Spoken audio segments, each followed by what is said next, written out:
in that race for the White House. Good evening to you. Thanks for joining us here for News Point at 11. I'm Bir Schladman. And I'm Dan Spieler. Fox 59 is your local election headquarters, and right now we are tracking the latest news from around the country and right here in Indiana tonight. Let's first check in on that race for president right now, and we have an update here at this hour. If we can take the touchscreen map live, we can show you that 3 states have just been called by Fox News at the 11 o'clock hour. California, Oregon, and the state of Washington have all gone into Vice President Joe Biden's column for tonight, putting him at the moment over 200 electoral votes. 207 he has right now to Donald Trump's 119. But there are a number of very close races right now in some of those key battleground states, including Florida, North Carolina, Ohio, and Pennsylvania. And that could close out with the lead that you see there. Now, we are expecting more results pretty soon here. As you just mentioned, Dan, we saw this section of the West Coast, the polls closing there, and quickly called, that's California, Oregon, Washington State, parts of Idaho closed as well. So that means polls only open right now in 2 more states, Alaska and Hawaii. Now, Indiana tonight among the states going to President Donald Trump tonight, contributing 11 electoral college votes. President Trump and former Indiana Governor Vice President Mike Pence earning a good percentage here of the votes. So let's take a look closer at this map. So when you look at Indiana, you're seeing him taking 60% of the vote.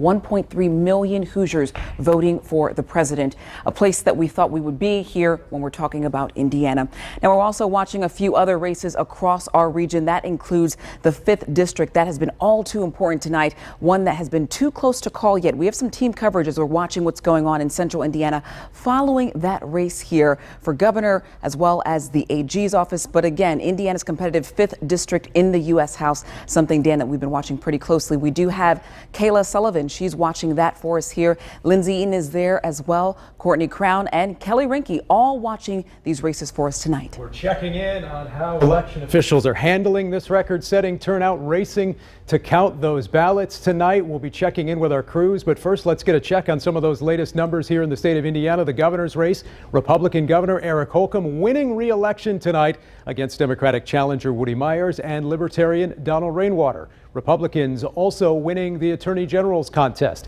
Todd Rokita, the former congressman and former Secretary of State, facing off against Democratic candidate Jonathan Weinzapfel. Earlier today, we learned that Rokita had tested positive for COVID-19. His team says he is feeling okay. He's been watching the results tonight from home.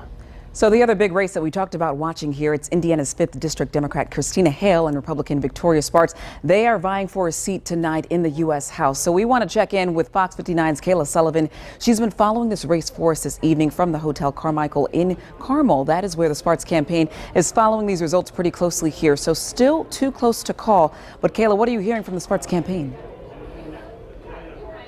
Yes, though there are still thousands of votes to count, they did go ahead and announce victory tonight here at the Spartz campaign. Of course, we have yet to officially call this race, and I know earlier tonight the Hale campaign also sent out a statement saying the circumstances of this election are unprecedented, and with a record number of people voting early and by absentee ballot, we want to make sure that all Hoosiers have their voices heard in this process. And we did hear from Congresswoman Susan Brooks. She announced Victoria Spartz into the room, and Victoria Spartz had something to say as well. We'll play that right now.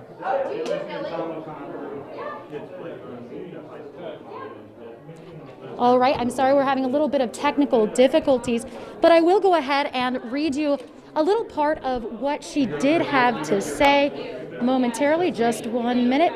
So she said, "We know we are still counting votes, but we're on a good track to win. We'll talk to the media tomorrow for final results.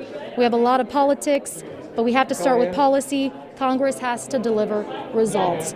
So we will, of course, bring you more sound from her speech. I'll be posting that to my Twitter account at Kayla Reporting if you'd like to see the full speech. And of course, we will be following this race closely to officially call the winner. Reporting live in Carmel, Kayla Sullivan. Okay, Kayla, thank you so much. We appreciate it. We'll talk about that with our panel. Some breaking news right now, Bir Show. We want to bring you in this race for president. Fox News just projecting the state of Florida for President Donald Trump, always a very key state in any presidential contest. And now that is officially in President Trump's column tonight. And as we looked at different analysis and predictions here, a lot of them included Florida for the president to be able to stay in the Oval Office. And you're seeing that gap close a little bit more with the president with 148 electoral college votes and the VP pulling in 207. So another big state that closed at 8 o'clock that we're still waiting on and may not find out results here tonight. That is Pennsylvania. North Carolina closed right around 8:15. We're still waiting to see where those 15 electoral college votes go. So something we'll be watching throughout the next half hour here, Dan. That's right. All right. We're also watching a number of races for Congress tonight. We mentioned that 5th district race where Victoria Spartz is now declaring victory. Still waiting on the final results on that, perhaps till tomorrow.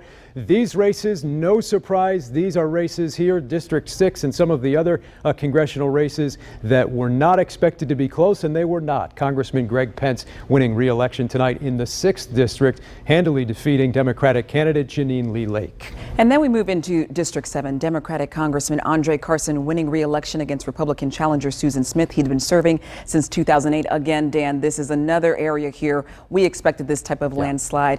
Carson, again, sealing in that seat. Now let's move into the 9th district. Republican Congressman Trey Hollingsworth looking for his 3rd term after taking office in 2017.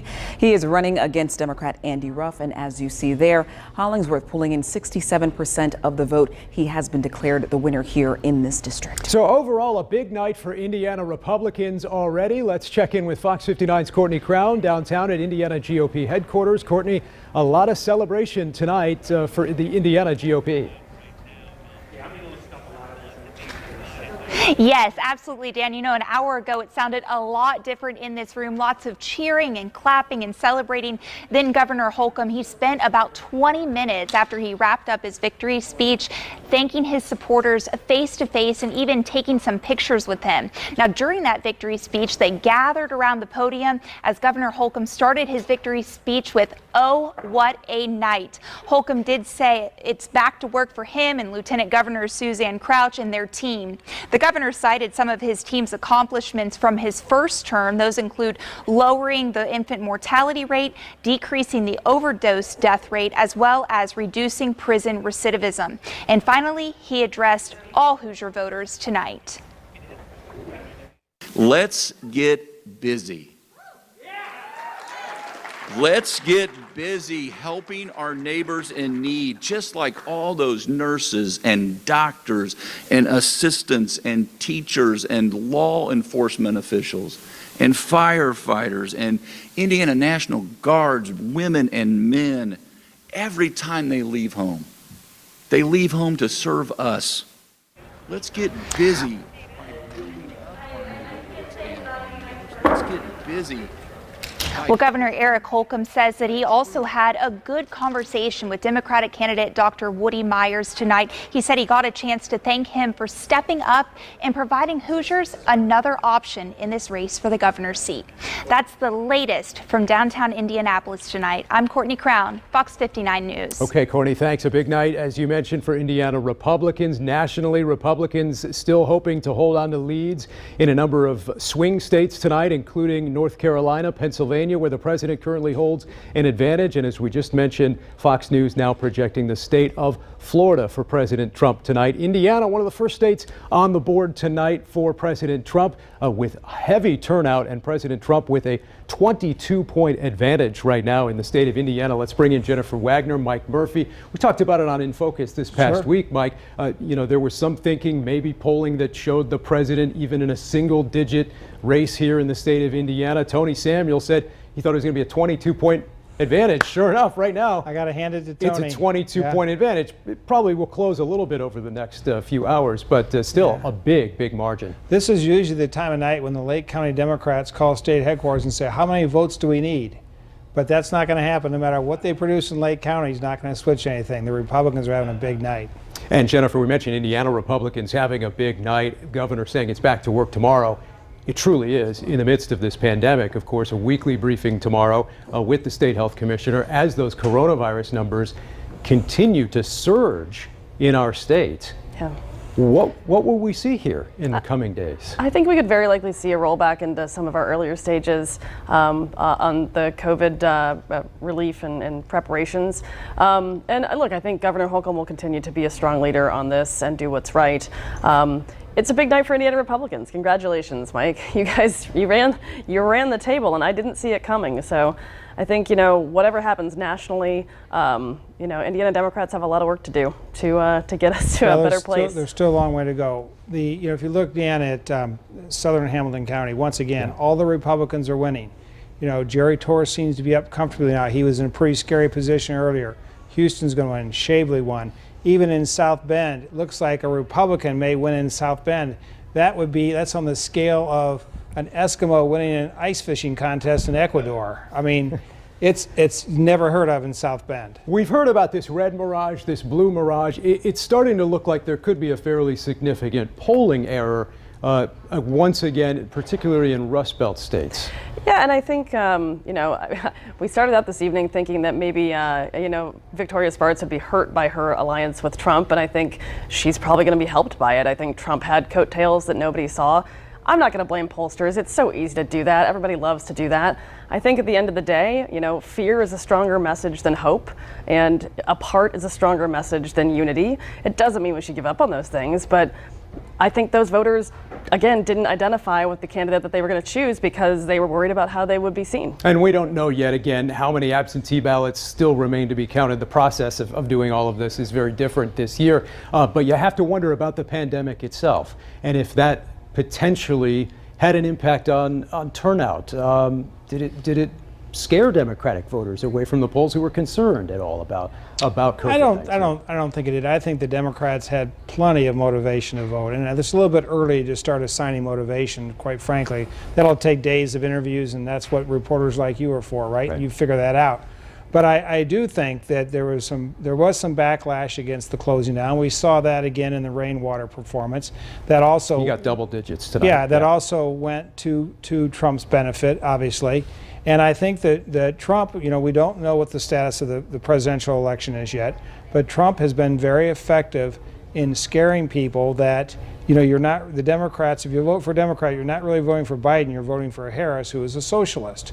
And that drives a lot of Americans to the polls, even Democrats. And we'll see. Still a lot of votes to count, as we mentioned. Jennifer, Mike, thank you so much. We appreciate it. We'll, of course, keep you updated on all of these races all throughout the night. Just visit fox59.com/election. Much more results coming up right after the break.